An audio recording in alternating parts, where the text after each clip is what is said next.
Le nombre est limité et on connaît le nombre. Naturellement, les billets pour un match de foot se vendent dans la ville même, la ville haute du match, sauf quand il y a les ventes des billets en ligne, ce qui n'est pas le cas depuis le début de ce CHAN. Donc c'est quand même incongru quand on retrouve des billets hors de la ville de Douala qui sont déjà vendus pour ce quart de finale RDC Cameroun annoncé sur haute tension et annoncé à guichet fermé. Donc il faut avoir les billets avant le jour du match en principe. Merci Machamou pour ces informations. Et nous vous souhaitons de continuer dans votre boulot. La journée difficile à suivre, le CHAN se poursuit. Ok, merci. Mesdames et messieurs, nous poursuivons cette édition et parlons de ce fait divers à l'école publique de Ndoumbeng, arrondissement de Fumbot. Un gang de 3 malfrats est venu de Douala, selon les sources, et a fait éruption dans une école à 8 heures avec pour mission de ôter la vie à une enseignante à l'école sous les ordres d'un commanditaire encore inconnu. Fort heureusement, les populations étaient alertées par le directeur de l'école qui a fait arrêter les 3 malfrats et qui n'ont eu la vie sauve que grâce à l'intervention des forces de maintien de l'ordre. Ils sont actuellement en exploitation au commissariat de sécurité publique de Fumbot où se tient en ce moment une réunion de crise présidée par le sous-préfet. Revenons sur la tragédie de Sanchou. Face à ce drame, le président de la République, Paul Biya, à travers un tweet, a adressé ses condoléances aux victimes de cet incident. Le ministre des Transports, quant à lui, à travers un communiqué presse, revient sur l'accident et le bilan, tout en soulevant la problématique des voyages de nuit qu'affectionnent certaines compagnies de transport interurbain et des personnes, et la nécessité de recadrer ces compagnies. Il rassure de la mise sur pied d'une enquête qui permettra d'établir les responsabilités des uns et des autres et la prise des mesures appropriées.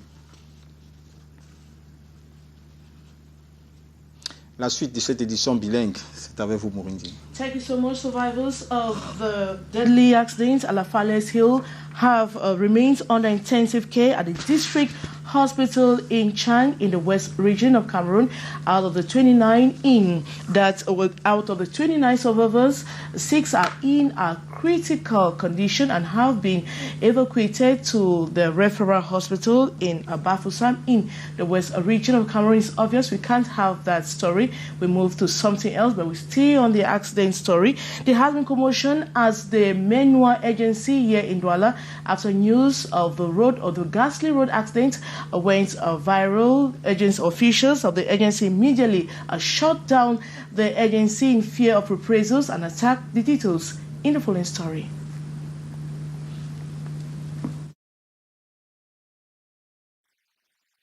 It is a Black Wednesday at the Menua agency in Douala. The agency is plunged in a spur of mourning, with families itching to know if their loved ones had perished in a drastic road accident on La Falaise Hill in the early hours of Wednesday that left at least 53 persons dead and 20 others severely injured. On the spot, they launched phone calls for verification purposes. And after confirmation of the death of the loved one, the pain is unbearable.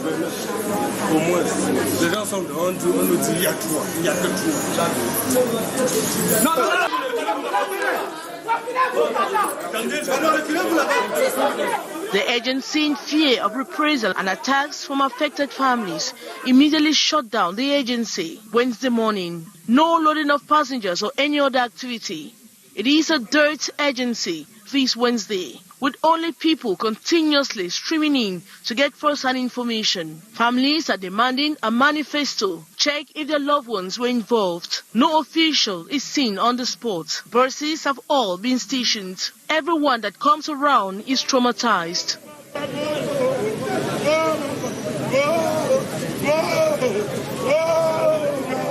For how long would the Menua agency remain shut down? Nobody could tell. But one thing is certain, the fear of the unknown looms. And we come back to the story. Survivors of the deadly road accident at La Falaise Hill have remained under intensive care at the district hospital in Chang. Out of the 29 survivors, 6 are said to be under critical condition and have been evacuated to the referral hospital in Bafoussam, still in the West region. The details with Regina Leke-Tandak.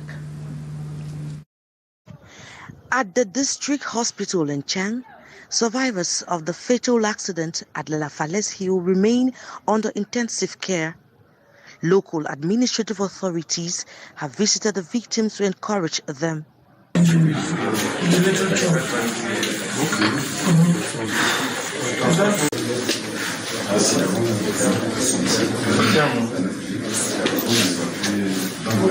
Amongst the survivors of the deadly accident is this commissioner of police and several babies, including the 3-year-old. The unidentified corpses burned to death have been deposited at the district hospital in Chang. Relations of victims are inconsolable, looking for their loved ones, most of whom cannot be recognized. Over 400 occupants of government-controlled low-cost houses have been put for eviction for irregularities. Better known by its French acronym SIG, the company believes there exists lots of ghost tenants who need to be evicted, but the abandoned state of the building leaves much to be desired. The details are Regina Leke-Tandak.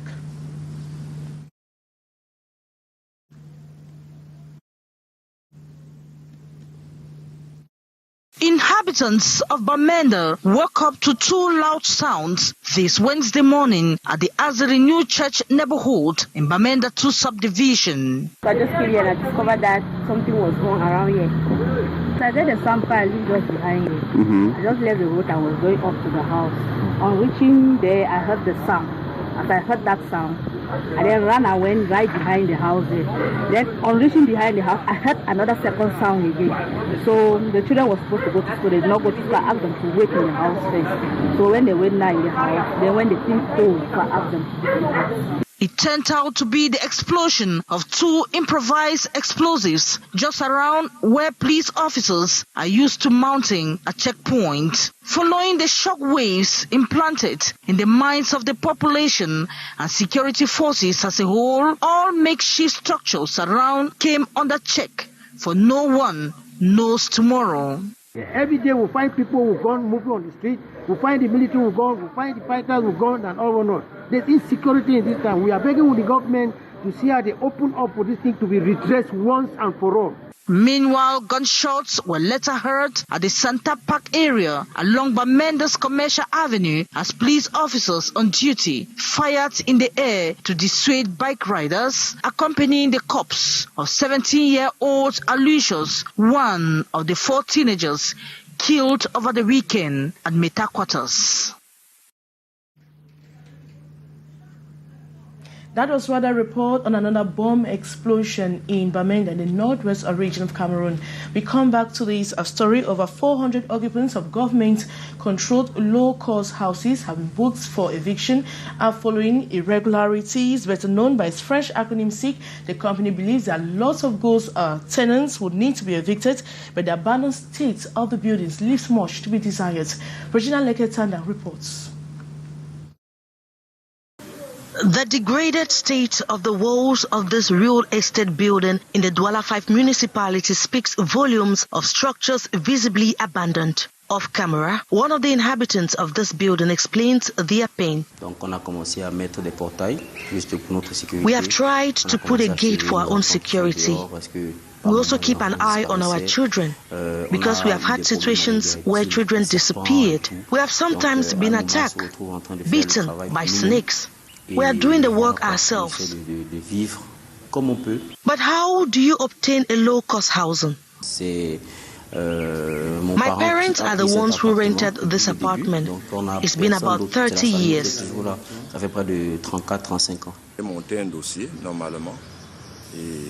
I applied, and given I am a public servant, without much money, the house is affordable for me. I have been here for about 4 years. In these buildings, are also found those known as fake occupants. C'est vrai qu'il y a certaines personnes aussi qui ne sont pas très réglo. Il y a aussi le système qu'ils ont mis en place maintenant, la vente des clés, comme ils appellent souvent, la vente des clés. There are people who apply to stay here. Once they get the keys to the apartment, they now resell the house to another person. What goes on is what we commonly call grey à grey. But the real estate officials pass here from time to time to sensitize us against malpractice. But for me personally, I'm fine here.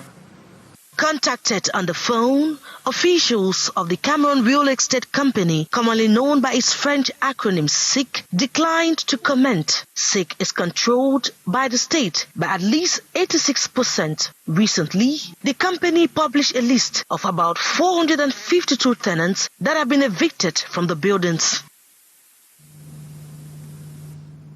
Civil society organizations in Cameroon have been blamed for their minimal contribution in the implementation of the United Nations Security Council Resolution 1326 of the Cameroon National Action Plan that expired in December 2020. They have once again been schooled on the necessity to sensitize grassroots communities.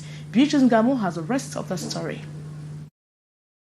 Women continue to be victims of violence and conflict in Cameroon, whereas they are expected to participate more in conflict resolution if one is to consider the National Action Plan on the UN Security Council Resolution 1325, which reaffirms the important role of women in the prevention and resolution of conflicts. Civil society organizations have been blamed for their minimal contributions towards its implementation.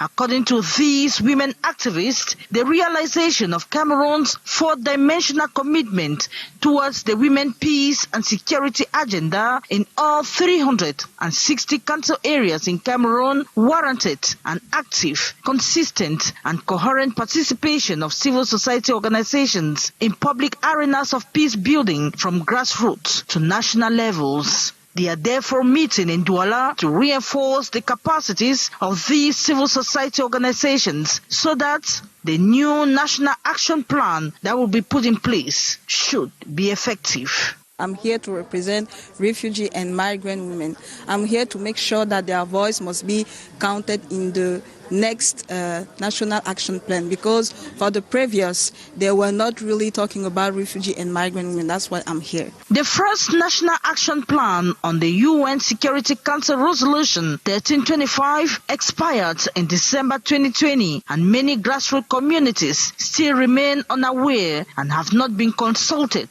to contribute to the development of the new action plan. These women activists are therefore exhorting the civil society organizations and the media to be more implicated, propagate the information to ensure its effective implementation. The 36th Ordinary Session of the Council of Ministers of the Economic Union of Central African States held on Wednesday with the aim of adopting the 2021 budget. The opening ceremony through a video conference was chaired by Alamin Usman Ame, President of the Council of CEMAC Ministers, while the Minister of Finance, Lipo Motaze, represented Cameroon in the session. Yes, an excerpt of the President of the Inner State Committee of Economic Union of Central African put together by Hyacinth Cha as he highlights the key issues to be tackled this 2021. Which was essentially focused on the budgetary issues.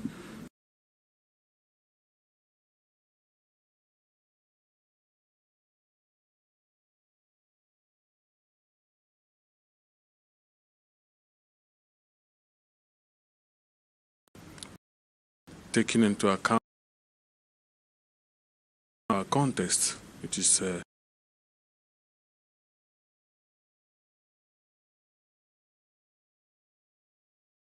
%1.3% from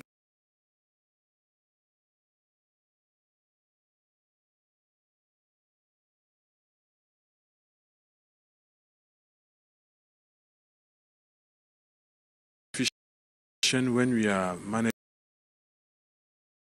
permanently our community. So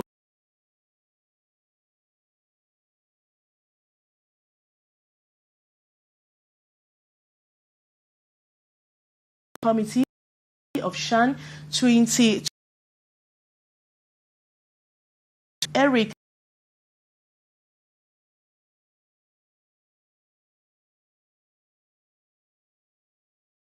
all been sold. Are available given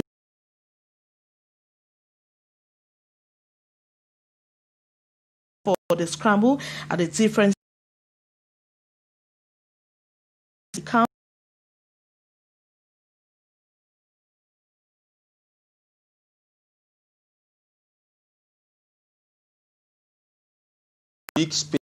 Spécialement les populations là que les tickets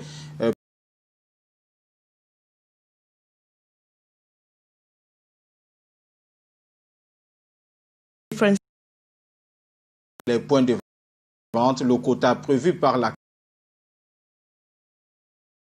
déjà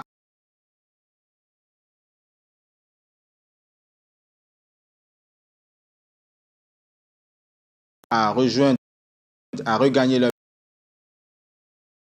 billet, ce ne sont plus